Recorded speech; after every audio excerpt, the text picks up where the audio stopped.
پھر آپ formal charge sheet بنائیں. یہ نہ کریں یہ نہ لوگوں کو آپ کال کریں یہ اور یہ نہیں یہ ہو جائے گا وہ ہو جائے گا کہ یہ ایک فہرست آپ نے دائر کر دی اور کہا کہ جی یہ جو اکاؤنٹس ہیں. یعنی آپ خود سوچیں جناب کہ ایک آپ نے ایک ڈاکیومنٹ بنائی ہے جس کے اوپر ٹویٹر ہینڈلز بنے ہوئے ہیں اور اس کے اوپر لکھا ہوا ہے کہ جی یہ لوگ ہیں جو تمام تنقید کر رہے ہیں. اور ایک اور کام ہے ٹھیک ہے, آپ جب یہ چیز آپ ریلیز کر دیتے ہیں, ہمیں تو پتہ ہے کہ ہماری ایک سیکشن ہے جو ہائیلی ارسپانسبل ہے.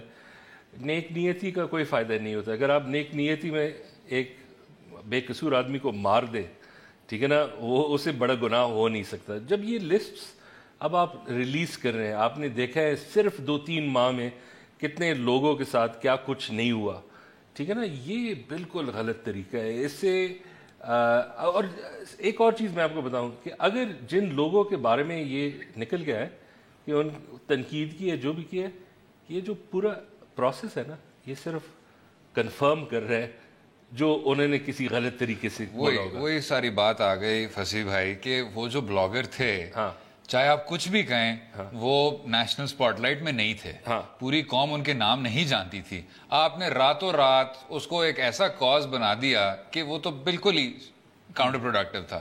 لیکن یہ جو آپ نے ایک دلچسپ بات اٹھائی ہے ان کے بارے میں, جو آپ کی ایک واٹس ایپ بریگیڈ بن گئی ہے, جو فوج ہے وہ آپ کی باقی اداروں کی طرح نہیں ہے, اس طرح کہ وہ ایک جمہوری ادارہ نہیں ہے. اس کو جمہوری ادارہ ہونا بھی نہیں چاہیے. اس میں ایک چین آف کمانڈ ہے اور تمام افواج اسی طرح ایک چین آف کمانڈ کے متعلق چلتی ہیں. ایک افواج پاکستان کی بربادی اس لیے نہیں ہوئی کیونکہ ان کا ایک ڈسپلن کا سیٹ اپ تھا, کیونکہ آپ کے چھوٹے چھوٹے کرنل قذافی نہیں تھے جنہوں نے آپ کی سینئر قیادت کو کر لیا. آپ کے بے تحاشا کنسپریسی کیس ہوئے ہیں, اکبر خان کنسپریسی کیس ہوا, راولپنڈی کنسپریسی کیس ہوا, مشرف صاحب کے دور میں ہوا, حزب التحریر انفلٹریٹ کر گئی, لیکن وہ کبھی کامیاب نہیں ہو پائے. اب جو مسئلہ ہے کہ یہ تو بلاگرز آپ چھوڑ دیں اور یہ لسٹ چھوڑ دیں جس میں تحریک انصاف کے لوگ ہیں, اس میں جو آپ نے دیکھا ہوگا جو سالار خان کا کیس ہے جو سب کے سامنے ہے, یہ اس چیز سے آپ اب ڈسپلن خراب کر رہے ہیں اور اس چیز سے ڈسینٹ پیدا ہو رہا ہے ود ان. اور یہ جو حیرت والی بات ہے وہ یہ ہے کہ دس is with in the entity, یہ کوئی باہر سے چیز نہیں آ رہی ہے اس کو اس طرح کرنے کے لیے. pawns of sacrifice are outside the entity. Yes. لیکن پرابلم از, میں آپ کو ایک چیز اور پھر جن لوگوں کے نیگیٹو عزائم ہیں جو ہر طرح کے ہیں وہ پھر اس چیز کو ایکسپلوئٹ کرتے ہیں اور وہ ایکسٹرنل ہیں. بالکل. اس میں میں ویسے آپ کو ایک چیز بتاؤں کہ ہمیشہ جو بھی لائک وی جوک اراؤنڈ کہ میں لبرل یہ وہ, میرے ایک چیز جو میرے خیال میں پاکستان کو بچایا ہے آج تک وہ یہ ہے کہ even if the general does the wrong thing, dictatorship جو بھی ہے, انسٹیٹیوشن فالز ان لائن. ٹھیک ہے, اس کا ایک فائدہ یہ ہے کہ گاڈ فاربڈ ایور کہ they don't fall in line, اس سے جو مسائل پیدا ہوں گے نہیں تو پھر کانگو سٹائل ملیشیاز آ جائیں, پھر ایگزیکٹلی وہی ہو جائے گا. اور اب جب یہ ایک پورا ایکس آرمی جنرل بریگیڈ بن گئی ہے جو پھر کرٹیسزم شروع کر دی تھی, اور پھر اگر کوئی اور اس کے بارے میں آگے نکل کے آ جاتے ہیں پھر وہ خراب ہو جاتے ہیں. لیکن اسے کنٹرول کرنا پڑے گا بیکاز یہ جو ڈسینشن اس طریقے سے بھی اسے انکریج نہیں ہونا چاہیے. بالکل ایسے, لیکن یہ ہوگا میرے خیال سے جب آپ اظہار رائے کو انکریج کریں. اس طرح جو لسٹ آف بلاگرز ہیں یا لسٹ آف اس طرح اینالسٹ ہیں یا ٹویٹر واریئرز ہیں جنہوں نے یہ سب کچھ کیا, یار اس لسٹ میں پتہ نہیں کوئی 14 سال بچہ نہ نکل جائے. صحیح بات ہے, مجھے تو یہ ڈر ہے ایک رینڈم ہینڈل کے پیچھے چھپا ہوا, اس میں آپ شفافیت بڑھائیں. اور جہاں اس طرح کی یہ جو واٹس ایپ بریگیڈ ہیں جو ریسیوڈ ایز فارورڈ جان کے ڈس انفارمیشن پیدا کر رہے ہیں اس کو کرب کریں. یہ دو بہت علیحدہ سٹرینز ہیں اور اس میں لیکن ڈسٹنگوش کرنا کبھی کبھی مشکل ہو جاتا ہے. ایک میں یہ ایک فری اسپیچ ہے, نہیں پسند آپ کی پالیسی بول دے, یہ ملکوں میں ہوتا ہے, آپ اس پہ ایکشن لیتے ہیں, یہ بالکل غلط ہے.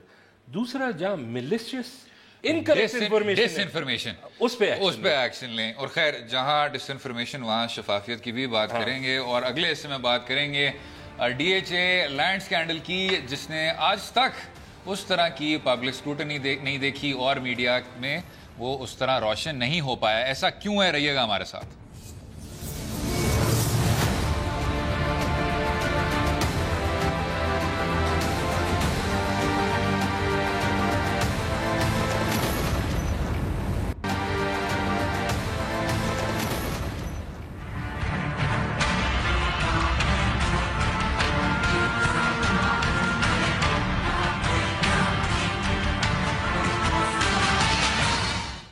ویلکم بیک ٹو دو رائے. بات ہوگی ڈی ایچ اے اسکینڈل, جو 16 ارب روپے کا اسکینڈل ہے. اس میں بھی اب ملزمان کا ریمانڈ ہو گیا ہے, لیکن کوئی خاص اس طرح کی میڈیا اسکروٹنی آپ کو نہیں دیکھنے کو ملی.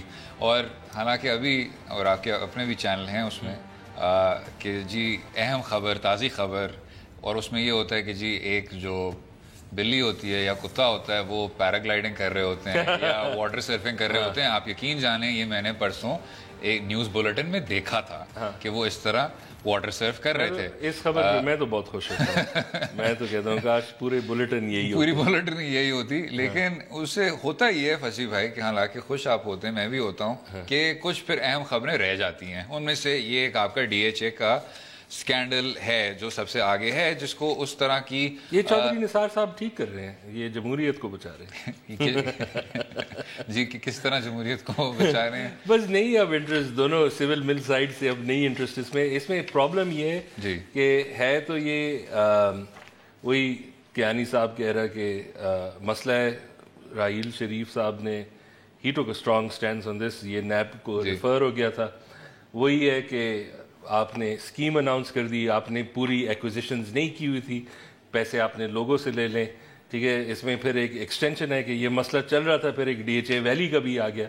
اور یہ جو سارے لوگ ہیں اس میں دونوں سویلین ہیں, اس میں شہیدوں کے فیملیز ہیں, بالکل ایکس ملٹری ہیں, اور یہ جو مسئلہ ہے دے نیڈ ٹو بی ریکمپنسیٹڈ. 7 سال سے یہ پیسے ان کے سب کے پھنسے ہوئے ہیں. سب نے, ان میں پتہ نہیں کتنے لوگ ہیں جنہوں نے ڈیسائیڈ کیا تھا کہ بس یہی جگہ ہے, یہی گھر بنائیں گے. تو یہ اب پرسیو کرنا, اس میں آپ کو تو پتہ ہے کہ جب ایک انسٹیٹیوشن انوالو ہو جاتی ہے, وہ جو ویلز ہیں نا وہ بہت سلو ہو جاتے ہیں.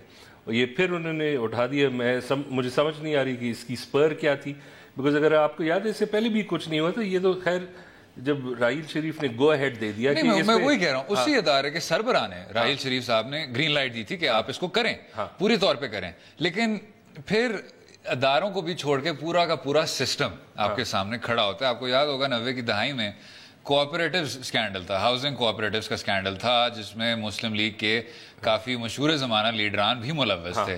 اور اس میں آپ نے بیواؤں کو ڈیفراڈ کیا تھا, ویڈوز کو ڈیفراڈ کیا تھا, ان کے تمام خاندانوں کو آپ نے ڈیفراڈ کیا تھا, اور اس کا کچھ بھی نہیں بن پایا. یہ 90 کی دہائی کا ایک بہت بڑا اسکینڈل تھا جو میرے خیال سے آج تک کسی کو اب وہ بھول گیا ہوگا. تو جب آپ اس طرح کا اسکینڈل بھی دیکھ لیتے ہیں, آپ حج کیمپ پہ آ جائیں, جناب حامد سعید کاظمی صاحب باعزت بری ہو گئے, اکویٹ ہو گئے, پوری طور پہ اکویٹ ہو گئے. آپ کو یاد ہوگا جب 2008-2009 میں کاظمی صاحب آ کے پریس کانفرنس کیا کرتے تھے, اور اسی طرح اسی جوش و جذبے سے کہا کرتے تھے دس از مائی رائٹ ٹو رپلائی, اور رائٹ ٹو رپلائی میں کہتے تھے کہ جی میں اصل میں بے گناہ ہوں. بے گناہی اب ان کی ثابت ہو گئی ہے. ایفیڈرین اسکیم آپ کے سامنے ہے, اوگرا اسکیم آپ کے سامنے ہے.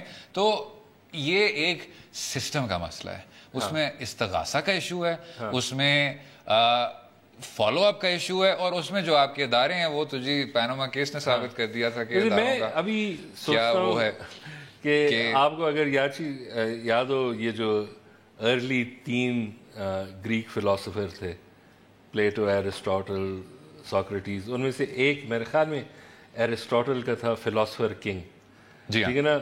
اب پرابلم یہ ہے کہ جو فلاسفر کنگ آئیڈیا تھا نا, اس پہ وہ مودی پورا اتر آتا ہے, ٹھیک ہے, کہ نہ بچے ہوں, نہ کچھ ہو, نہ زمین شمین ہو, بیکاز یہ کام بہت سخت ہے. اور ابھی جب استغاثہ کی بات بھی آپ کرتے ہیں, ہمیں ری تھنک کرنا پڑے گا یہ پورا پروسیس. اب جب میں دیکھتا ہوں, اور کہ فلاسفر کنگز کہاں سے لائے جائیں. فلاسفر کنگز, یا ایک زمانے میں اگر آپ کو یاد ہو, آئیڈیل چیز یہ تھی کہ جوڈیشری میں آپ نہ اٹھے بیٹھے, نہ جائیں پولیٹیشنز یا ملٹری یا ان لوگوں کے, جو اے آر کورنیلیس صاحب کے بارے میں کہا جاتا تھا کہ شادیوں پہ نہیں جایا کرتے تھے, ڈنرز پہ نہیں جایا کرتے تھے, سیاستدانوں سے ملنے سے انکار کرتے تھے. اور اس کے بغیر نہیں ہوگا. ابھی آج کل جب میں یہ ٹرمپ کیس میں یہ ایف بی آئی کا دیکھ رہا ہوں, اگر آپ دیکھتے ہیں یہ جو قومی تھے, جب وہ ٹیسٹمنی بھی جب دیتے ہیں کانگریس پہ, وہ ایک خاص طریقے سے, بہت کچھ کہنا نہیں ہے, کم بھی بہت نہیں کہنا, صرف یہ بتانا ہے کہ فیکٹ کیا ہے, اور مجھے بھی ان لوگوں سے نہیں ملنا. جب وہ ملا تھا ڈونلڈ ٹرمپ سے, ڈونلڈ ٹرمپ نے اسے کہا کہ یار تو میرا یار بن جائے, یہ روک دیا, اور یہ سے کہتا ہے یہ میں نہیں کر سکتا, میں یہ کہہ سکتا ہوں کہ میں اپنی ایمانداری آپ کو پیش کر سکتا ہوں اس سے زیادہ میں نہیں کہہ سکتا کہ میں آپ کے لیے کچھ کر سکتا ہوں. یہ ان ساروں چیزوں میں ویسے یہ بات صحیح ہے کہ ہمیں یہ چیز ری تھنک کرنا پڑے گا کہ جو سوشل یا اور ایسپیکٹس ہیں, یہ جو پروفیشنز ہیں اس میں ذرا ایک ہائر کالنگ ہے, کچھ سیکریفائس بڑھانا ہوگا. اس میں ایک نیو لائن آف تھنکنگ ہے جو کہتے ہیں کہ جی یہ ہم بہت دیر سے سنتے آ رہے ہیں انکلوں سے کہ جی ہمیں اصل میں ایک طبقہ نیا چاہیے اور وہ دودھ میں دھلے ہوئے ہوں اور ان کو سب سے ہٹ کے ہو جانا چاہیے, اور یہ ہم تباہ و برباد ہوئے ہیں کیونکہ ہمارے لوگوں میں ایمانداری ختم ہو گئی ہے. تو اس سے آگے پھر جو ایک نیو لائن آف تھنکنگ ہے وہ زیادہ سینیکل ہے, اس سے میں پورے طور پہ اتفاق نہیں کرتا, جو کہتے ہیں کہ جی دیکھیں آپ کو اس سٹرکچر میں جانا ہے, آپ کو بھائی سے فرشتے نہیں ملنے, اس سٹرکچر میں رہتے ہوئے آپ نے کچھ نہ کچھ کام نکال لینا ہے, اور سسٹم میں رہتے ہوئے اس کی سٹیپ بائی سٹیپ آپ نے اصلاح کرنی ہوگی. اور لیکن وہ مجھے کوئی خاص نظر نہیں آ رہا, کنسیڈرنگ آپ نے اوگرا بھی دیکھ لیا, ایفیڈرین بھی دیکھ لیا, حج اسکینڈل بھی دیکھ لیا, وہ کہاں لوگ ہیں جو سسٹم میں رہتے ہوئے کوئی بہت بہت بڑے کام اس طرح آپ کو دیکھنے کو. بات صحیح ہے آپ کی, میں بھی یہ نہیں کہہ سکتا کہ آپ کوئی نئے کلاس آف لوگ, وہ تو ایک خاص قسم کی ڈیموکریٹک انجینئرنگ ہے جو مشرف ٹائپ لوگ کرتے ہیں, ٹھیک ہے, وہ تو ہم نہیں سجیسٹ کر رہے ہیں. لیکن جو ایک کوڈ آف کانڈکٹ آپ جب دیکھتے ہیں کہ وہ چیزیں تو ایک زمانے میں تو تھا یہ ہمارا نارم, جسٹس کورنیلیس کرتے تھے اور لوگ یہ سمجھتے تھے کہ ہم نہیں ملیں گے ایکس وائی زیڈ کے ساتھ, اسے ہم لگتے ہیں کہ ہم کمپرومائز ہو جائیں گے. اب یہ بڑھانا ہوگا. دوسرا یہ کہ security of service, security of tenure. لیکن اگر میں حد سے زیادہ ایماندار آدمی ہوں, سیکیورٹی آف سروس بھی ہے, سیکیورٹی آف ٹینیور بھی ہے, آدمی ہوتے ہیں ان کے ساتھ کام نہیں کیا جا سکتا, اریٹیٹنگ ہوتے ہیں, وہ ایمانداری کی بھی کچھ اصل میں ہوتی ہیں سزائیں, کام بھی نہیں ہوتا. تو اور ان کے پیچھے تمام سارا کچھ ہے, اسٹیٹ سروس ہے, اسٹیٹ اسٹرکچر بھی ہے, اور وہ ٹینیور آف سروس ہے, ٹھیک. اب آپ کے سامنے یہ ڈی ایچ اے اسکیم آ گیا, اس میں ہر لیول پہ لوگ ثبوت روکنے کی کوشش کر رہے ہیں, آپ کی کو کمزور کرنے کی کوشش کر رہے ہیں, پروسیس کو ویل جیم کرنے کی کوشش کر رہے ہیں, اور پھر کہیں نہ کہیں کوئی نیشنل سیکیورٹی بھی, قومی سلامتی کی بات کر لیں گے, کچھ ادارے سامنے کھڑے ہو جائیں گے, کچھ گواہوں سے بات کی جائے گی, ایٹسیٹرا ایٹسیٹرا ایٹسیٹرا, ٹھیک ہو گیا, اداروں کو مینج کرنے کی کوشش کی جائے گی. تو یہ جو ایماندار آدمی ہے یہ پھر کیا کرے؟ یہ تو بس سر کھائے گا اور کچھ نہیں. ان کی زندگی ہے ہی مشکل. جناب دیکھیں, میں نے آپ کو کل بھی کہا تھا یہ دو رائے پہ ذرا آپٹیمسٹک بات کرتے ہیں اینڈ میں. آپ نے ایک لاہے عمل آپ بتائیں ذرا, کیونکہ ہماری کل بھی تنقید ہوئی تھی کہ آپ لوگوں نے پی آئی اے کی تنقید تو بہت کی لیکن آپ نے حل نہیں بتایا, حالانکہ حل آپ نے کئی بتائے تھے, لیکن اس کا مطلب یہ کہ ہمیں اینڈ میں حل بتانا چاہیے. تو حل آپ بتا دیں ویزا وی mega schemes, D H A, OGRA, حج, ایفیڈرین.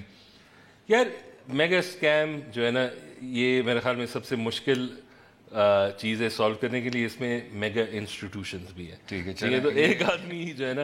لیکن یہی ہے کہ اوور ٹائم یہ جو ہمارے انسٹیٹیوشنز اور پروسیکیوشن اور جوڈیشری ان سب کا کچھ کوڈ آف کانڈکٹ ذرا پھر بڑھاتے ہیں جو ہمارے اس پہ کوڈ آف کانڈکٹ سے ٹھیک ہو جائے گا. میں کہہ رہا ہوں شروع کریں. اچھا شروع کریں, ٹھیک ہے. ابتدائی آپ اگاتے ہیں کچھ, پھر 20 سال بعد دیکھیں گے. ابتدائی قدم لیں آپ, اس پہ بات کرتے رہیں گے, اور ان سکیمز کو سے نمٹنا کس طرح ہے اس پہ بھی بات کریں گے. رہیے گا ہمارے ساتھ.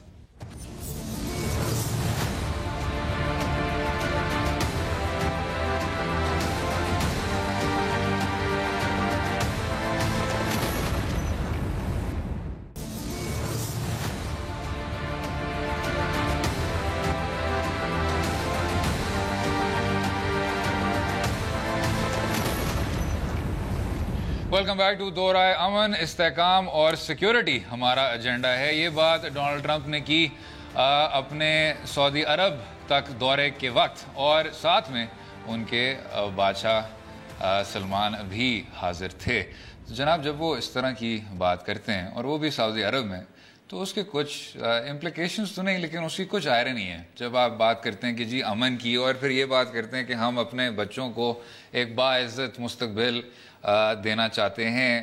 باعزت مستقبل اگر امریکہ اور سعودی عرب, جو ان کی ایک اتنی خوبصورت قسم کا ایک ان کا ہے اتحاد, بین الاقوامی اتحاد, باعزت مستقبل آپ نے یمن کو تو نہیں دیا, وہ تو تباہ و برباد ہو گیا. خطے کا سب سے غریب ترین ملک ہے, اور خطے کا جو سب سے امیر ترین ملک ہے یعنی سعودی عرب, بیکڈ بائی دنیا کا امیر ترین ملک یعنی ریاست متحدہ امریکہ, انہوں نے وہاں تباہی مچائی ہوئی ہے. لیکن اگر یمن کو چھوڑ بھی دیں ایک سیکنڈ کے لیے, تو یہ جو ایک طرح کا ایجنڈا ہے جس میں اب وزیر اعظم صاحب بھی ادھر حاضر تھے اور یقین ہے کہ وہ بات ان کی سن رہے تھے, اس سے کافی زیادہ اب آپ کو نظر آ رہی ہیں کہ لائنز آر بینگ ڈران, اور وہ اب سیکٹیرین قسم کا ایک رنگ پکڑ رہی ہیں. اگر ڈونلڈ ٹرمپ اس میں آگے بڑھ کے نہیں ایران کی طرف ہاتھ نہیں بڑھانا چاہ رہا اور بات بار بار سعودی عرب کی کر رہا ہے, تو اس سے جو پرانے آپ کے فالٹ لائنز تھے وہ زیادہ سے زیادہ سخت ہوتے جائیں گے.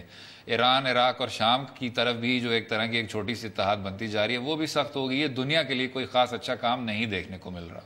اور اب جب ایران میں روحانی بھی آ رہے ہیں, ایک اپرچونٹی نظر آ رہا ہے, وہ آپ نے کھولنے سے پہلے بند کر دیا ہے. بالکل ٹھیک ہے نا, تو وہ مسئلہ اور بھی بڑھے گا. ایک لحاظ سے 2-3 چیزیں. ایک تو انہوں نے سعودی عربیہ میں ان پہ اتنے ویپنز بیچ دیے ہیں, مجھے اس کی نہیں سمجھ آ رہی کہ یہ کبھی جو ان سعودی کنگ ہے یہ کبھی ایئرپورٹ نہیں آیا اوباما کے لیے, اس کے لیے آ گیا.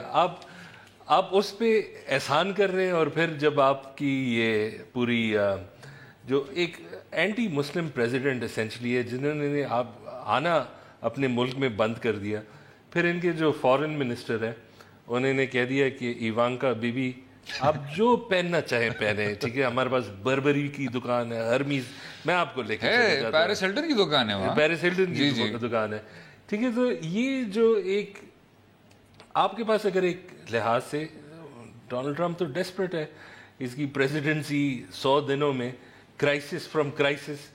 یہ جب آپ واپس جائیں گے کم از کم یہ تو کہہ دے گا کہ میں جابز میں نے بڑھا دیا ہے, $100 بلین آرمز ڈیلز کیے میں نے, اور میں بہت بڑا اسٹیٹسمین بھی ہوں. ہاں ٹھیک ہے, ڈیموکریٹک ووٹر کو یہ بات نہیں اچھی لگی, لیکن جو اس کی اپنی بیس ہے دے لو دس. اور ایک لفظ ہے یڈش میں خطبہ, ٹھیک ہے نا, یہ ڈونلڈ ٹرمپ میں بہت زیادہ ہے. ہاں نہیں, گٹ صرف نہیں, خطبہ وہ ہوتا ہے جب آپ انتہائی بے شرم ہو اور آپ میں گٹس ہو, ٹھیک ہے نا, ٹھیک ہے. اس نے کیا کچھ نہیں کہا, ٹھیک ہے نا, وہاں چلے گیا. اچھا, اس نے کیا اسلام پہ لیکچر بھی دے گا, اس نے کیا کچھ نہیں کہا اسلام کے خلاف, اس نے کیا کچھ نہیں کہا مسلمانوں کے خلاف, لیکن اب ادھر کھڑے ہیں. اور وہ اس میں تھوڑا سا وہ نکسن گوز ٹو چائنا والا ایلیمنٹ بھی آ جاتا ہے کہ اگر آپ سعودی عرب میں بیٹھے یہ باتیں کر رہے ہیں تو ایک دم سے لگتا ہے کہ جی واقعی میں جو امت ہے پوری وہ بھی آپ کے پیچھے کھڑی ہوئی ہے. جو یہ دونوں ممالک ایک طرح کی ایک پکچر پریزنٹ کرنے کی کوشش میں ہوتے ہیں. بالکل. لیکن ایک اور بھی چیز ہے جو میرے خیال سے کافی عجیب و غریب ہے, وہ یہ ہے. ویسے ایک چیز میں آپ کو بتاؤں, اگر ہم دیکھیں یہ جو یورپین یونین ایک لحاظ سے اب ڈینجر سے نکل گیا ہے, ٹھیک ہے نا, فرینچ الیکشن ہو گیا ہے, میرے خیال بیلجیم میں ہو گیا ہے, ایک اور بھی تھا, ٹھیک ہے, وہ تھوڑا سا بریگزٹ جو ہے نا, انگریز جو ہے نا وہ غلط, انہوں نے غلط فائر کر دیا. لیکن یہ جو امیگریشن کا مسئلہ چل رہا ہے اور جو یورپ میں ایک اینٹی مسلم سینٹیمنٹ چل رہا ہے اور امیگرینٹس کے خلاف, ایک لحاظ سے جو اس کی ایک ایکسیلرنٹ تھی نا وہ یہ تھی کہ سعودی نے جو وہاں کے کوئی 2500 یا کچھ ایسے مسجد ان میں اپنے امام بٹھا دیے, انہوں نے اپنا ایک ورژن آگے کر دیا ہے. بالکل. اب جب آپ دیکھتے ہیں کہ یہ نہیں چھوڑ رہے شام کے امیگرینٹس, فلانے مسلمان نہیں چھوڑے, یہ تو ایز اے ریزلٹ آف یہ جو سعودی ایک انجینئرنگ وہ پاکستان میں بھی کیا ہے انہوں نے, ٹھیک ہے نا. اور تو یہ دو جب اب مل رہے ہیں اور ٹھیک ہے نا واہ واہ کرے اور یہ کہہ رہے ہیں کہ ہم دو دنیا کو ایک ساتھ ملا رہے ہیں, ہمارے بچوں کو باعزت مستقبل فراہم کریں گے. لیکن یہ آپ نے بات کی سعودی ایکسپورٹ کی, اگر ہم 1 منٹ امریکہ ایکسپورٹ بلکہ جاتے جاتے امریکن ایکسپورٹ کی بات کریں, آپ کو یاد ہوگا ڈونلڈ ٹرمپ سے کوئی توقعات نہیں ہیں, اوباما سے توقعات تھے. لوگوں نے کہا وہ انڈونیشیا,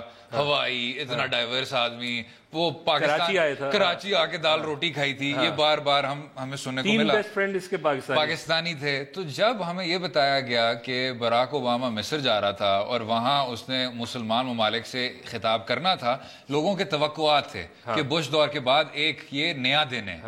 اوباما آیا, اوباما نے بات کی, نیا دن ہرگز نہیں تھا. افسوس یہ ہوتا ہے کہ اس آدمی سے تو وہ توقعات تک بھی نہیں ہیں. It will be business as usual. بالکل.